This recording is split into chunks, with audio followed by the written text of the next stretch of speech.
Our quote for the day. This is from Alex Carey, an Australian social scientist. The 20th century has been characterized by three developments of great political importance: the growth of democracy, the growth of corporate power, and the growth of corporate propaganda as a means of protecting corporate power against democracy. Brilliant. Which brings us to a topic that I really wanted to kick off in this first hour, because I think that this is one of, not only is it emblematic or symptomatic or whatever the appropriate word is, of the larger issues that we face as a nation, whether we're going to have national health care, and hoop-de-doop, right? The Congressional Budget Office has done the analysis. If we get the Senate bill, if you're a member of a large group, your bill will go down $100 a year. If you're a member of a small group, your bill might go down $200 a year. And Stephen Hemsley and the United Healthcare, who's made $700 million over the last 5 years, he'll probably make twice that in the next 5 years. That didn't come out of the CBO. That came, I just kind of pulled that out of my left ear. But it's pretty obvious. I mean, if they're going to add 30, 40 more customers to a health insurance, for-profit health insurance company's roster, they're going to make some money on that. But all of these things, I think, are symptoms of a larger problem, which is the corporate takeover of America. And it's not just the corporate takeover of America, and this is not an anti-corporate screed. There's an appropriate place for a business. There's an appropriate place for a company. The business model, the business form is an okay thing. But there are some areas that have to do with the future of this country, and one of the most important of those is education. And the reason I want to get into this is because there is a case going before the Supreme Court. Francisco Espinosa was working for American West Airlines. He was making $6 an hour, not a whole lot. He was single. He lived frugally. Nina Totenberg wrote a piece about this. Did a piece about this for National Public Radio, in fact, this morning. He was single, lived frugally. Nina writes, he drove a car worth $1,200, had no debt aside from his $13,000 student loan. What was this guy's mistake?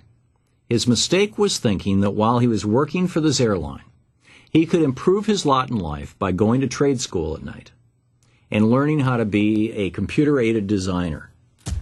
CAD-CAM stuff, learning how to use computers and do all kinds of cool stuff on the computer. Well, the airline reorganized, decided they didn't need Mr. Espinosa, and he was also unable to find a job as a result of this gee-whiz education that he got, and he found himself $13,000 in debt. He declared bankruptcy. He wanted to get married, and he just wanted to clear the deck. He didn't have any other debt. He'd been living very carefully. He declared bankruptcy. The judge said, pay off the student loan, minus the $4,000 in fines and penalties that the for-profit student loan company has hit you with. Pay off the full student loan and you'll be fine. They gave him a payment schedule. He paid it off. Almost a decade later, the student loan company came after him for that $4,000 in fines, which the bankruptcy court had forgiven. This case is going before the Supreme Court. I want to share with you my thoughts on education in the United States. I think what is happening right now with the University of California tuition system, exploding is one small symptom of a much larger rot at the core of this country, which is we're no longer investing in America. Program. Let's talk for a moment about what our nation is really all about. I mean, I think this is really what it ultimately boils down to, is what kind of country do we want to live in? What vision do we have for the country? There have, ever since the founding of this country, there have been two competing visions. There has been the liberal vision that was held by the original founders of this country, the Jeffersons, the Madisons, arguably even Hamilton, although I'd say he was a little bit more of a conservative.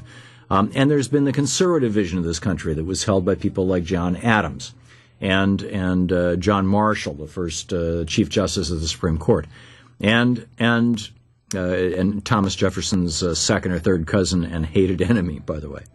And those two visions are, either you have a country where everybody can participate, everybody has opportunity, where that's just absolutely wide open.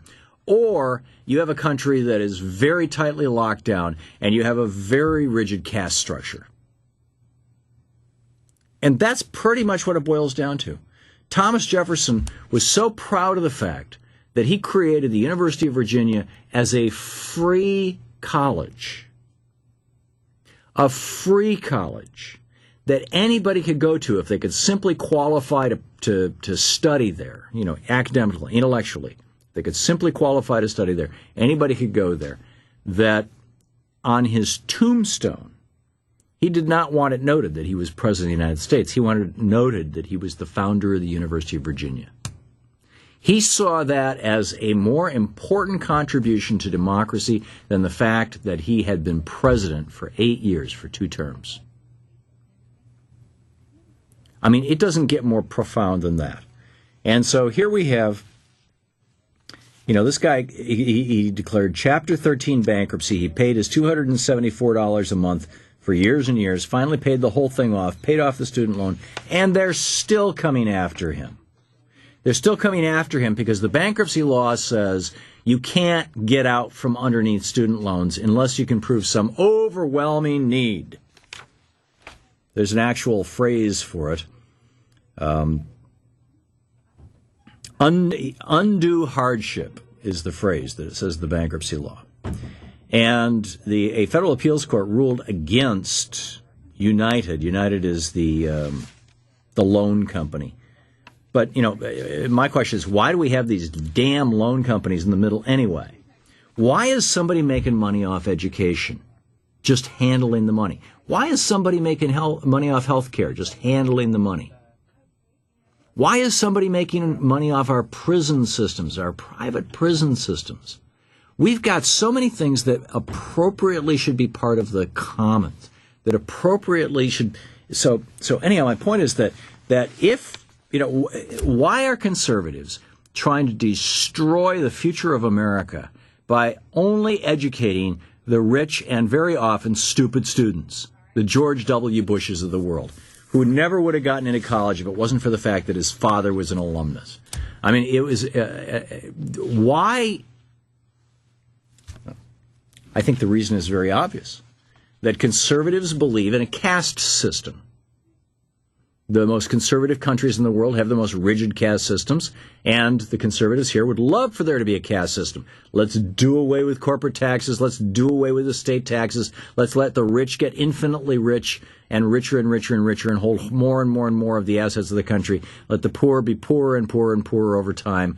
Occasionally we'll allow, not even allow, occasionally somebody through grit and determination will fight their way to the top, and we'll turn that person into an icon. We'll turn them into a hero. The Tiger Woodses of the world. By the way, check out tigerwoodsdubai.com if you want to know what's really going on. But that's a whole other thing. In Brazil, no tuition or entrance fees to public universities. You ever heard of the BRIC countries? Brazil, Russia, India, and China? You can actually buy investment funds now in the BRIC countries. The BRIC countries, these are the countries that are up and coming. In Brazil, they get it. In fact, one of my very best friend, Jerry Schneiderman, has been for 30 years, or one of my best friend. His wife is a professor part-time in New York, but most of the time down in Brazil. She's a dual citizen and has been, I think, her whole life. U.S. and Brazilian, and she teaches the university system down there. There's no tuition in the public universities. Anybody who wants can go to college. All the public universities in Canada are publicly funded. It doesn't mean that they're free, but they're damn cheap. In Chile, state-run universities are much cheaper than the private ones, although they're not tuition-free, but close to it. In China, nearly all the universities and research institutions are public and publicly funded. In Europe, in Austria, most of the universities are public, except for some studies, notably medicine. Everybody who fills the condition of a secondary degree is allowed to attend a public university. By the way, this is from the Wikipedia pages on public university. I mean, it's just pretty straightforward stuff.